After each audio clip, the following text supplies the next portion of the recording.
Dan kembali lagi-lagi saya mengangkat pembahasan tentang sosok atau seorang pelatih Shin Tae-yong yang dalam beberapa konten saya yang lalu sudah menyatakan bahwa dia akan berakhir ya, pada akhir tahun ini, tepatnya 31 Desember 2023, dan dia masih tetap diberikan kesempatan untuk membesut atau menukani tim Indonesia sampai di putaran final Piala Asia di Qatar di antara Januari dan Februari, karena STY inilah yang membawa tim Indonesia itu lolos ke putaran final yang mestinya bermain di 16 Juni sampai 16 Juli.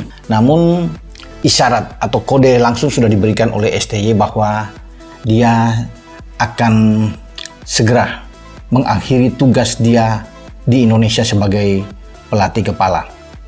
Dalam konten saya sebelumnya, saya masih mengharapkan bahwa STY bersama dengan tim nasional kita. Sekarang dia sudah difokuskan oleh PSSI, dalam hal ini Ketua Umum Erick Thohir, untuk konsen benar ya di tim senior.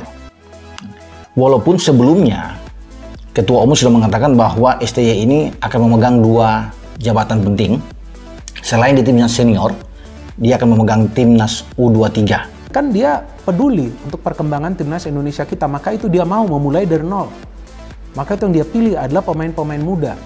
Ya, dia pilih pemain-pemain muda supaya dia bisa berikan program latihan fisik yang keras, supaya pemain-pemain ini nanti akan berkembang sebagai pemain-pemain yang hebat, akan berkembang sebagai pemain-pemain yang punya fisik dan juga stamina seperti pemain-pemain Jepang dan juga Korea. Yang kita tahu Jepang dan Korea ini kan sudah biasa lolos ke Piala Dunia. Kenapa? Mereka punya fisik yang kuat, mereka punya stamina yang prima, plus teknik permainan yang bagus. Nah, satu hal lagi yang Coach Shin Tae-yong katakan, bahwa teknik permainan para pemain kita ini masih belum bagus. Nah, itu kan sekarang sedang dia benahi. Artinya perlahan-lahan ini semua proses dia jalankan. Jadi ya kalau kita mau prestasi sekarang, ya tampaknya akan sulit. Jadi untuk di timnas senior, saya pikir untuk prestasi ya kita harus sabar. Tapi yang dia lakukan ini sesuatu yang luar biasa, teman-teman.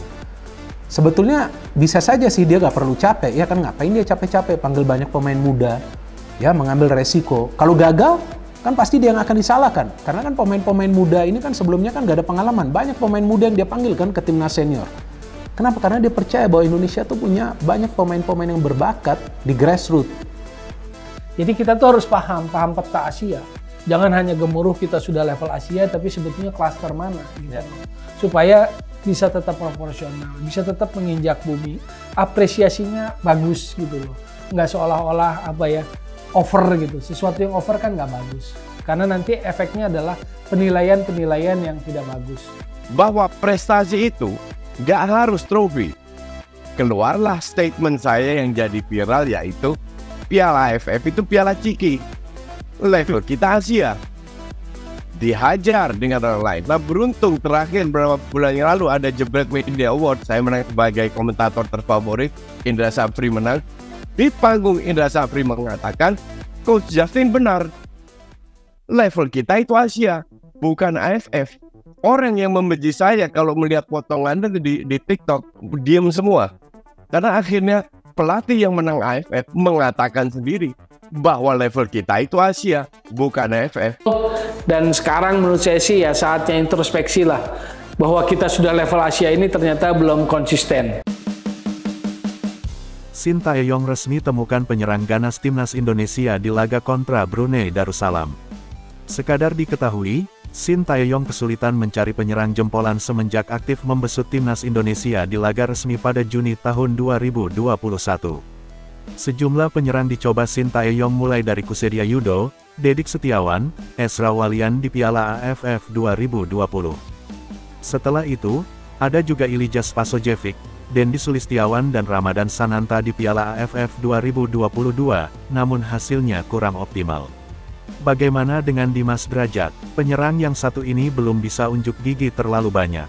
Tercatat, Dimas Drajat hanya moncer saat timnas Indonesia menang 3-2 dan 2-1 atas Curaçao di FIFA Matchday Oktober tahun 2022.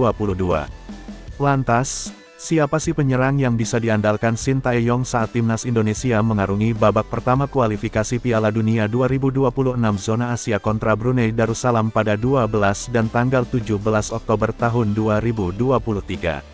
Selain Rafael Struijk, ada nama lain yang dapat diandalkan. Sosok yang dimaksud adalah bomber Persis Solo, Ramadhan Sananta. Seperti yang sudah diutarakan di atas, Ramadhan Sananta sebenarnya sudah disertakan Sintayong saat timnas Indonesia mengarungi Piala AFF 2022. Sayangnya dari 6 pertandingan yang dijalani timnas Indonesia, Sintayong hanya sekali memainkan Ramadhan Sananta. Itu pun Ramadhan Sananta baru masuk di menit 63 pertandingan ketika timnas Indonesia menang 7-0 atas Brunei Darussalam. Hebatnya meski baru masuk di babak kedua, Ramadhan Sananta menunjukkan ketajamannya. Penyerang 20 tahun itu mencetak gol kelima timnas Indonesia setelah menerima asis Yaakob Sayuri. Setahun berlalu dari laga di atas, Ramadhan Sananta muncul sebagai bomber mematikan. Ketajaman Ramadhan Sananta tersaji di Liga 1 tahun 2023 sampai tahun 2024, yang mana sudah mengemas 5 gol dari 10 pertandingan. Ex-penyerang PSM Makassar ini juga keluar sebagai top skor SEA Games 2023, sekaligus membantu timnas Indonesia U23 merebut medali emas. Terbaru, Ramadhan Sananta benar-benar muncul sebagai pembeda saat timnas Indonesia U24 bersua Uzbekistan U24 di 16 besar Asian Games 2023. Ramadhan Sananta bisa dibilang satu-satunya pemain timnas Indonesia U24 yang bisa mengacak-acak pertahanan Uzbekistan U24 saat itu. Bahkan di masa perpanjangan waktu, Ramadhan Sananta sempat mencetak gol melalui sundulan, namun dianulir wasit karena dinilai berada di posisi offside. Bisa dibilang, laga timnas Indonesia vs Brunei merupakan pijakan awal Ramadhan Sananta mengunci satu tempat di lini depan skuad Garuda. Jika mencetak gol di laga ini, peluang Ramadhan Sananta terus dipercaya Sintayong terbuka lebar.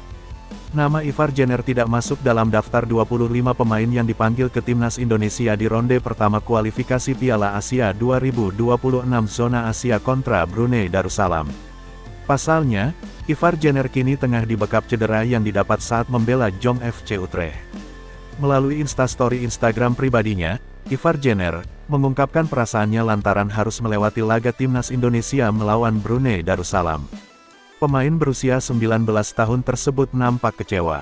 Ivar Jenner berharap di kesempatan lain bisa kembali berjuang bersama timnas Indonesia. Segera kembali pulih dan bisa membela timnas Indonesia, kata Ivar Jenner, Selasa tanggal 3 Oktober tahun 2023.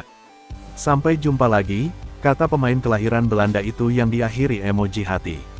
Awalnya, Ivar Jenner masuk dalam rencana 26 pemain yang dipanggil pelatih Sintayong. Rencana 25 pemain dari rencana awal 26 pemain, yang dipanggil kata asisten pelatih timnas Indonesia, Nova Arianto. Karena ada satu pemain yang cedera, sambung Nova Arianto kepada bolasport.com, Senin, tanggal 2 Oktober tahun 2023. Saat itu, Nova Arianto masih enggan membeberkan siapa pemain cedera yang dimaksud. Ditunggu ya update-nya, tutur mantan pemain Persib tersebut. Nova menambahkan, pemusatan latihan TC Timnas Indonesia akan mulai dihelat pada tanggal 9 Oktober mendatang. Rencana tanggal 9 TC mulai digelar, kata Nova Arianto.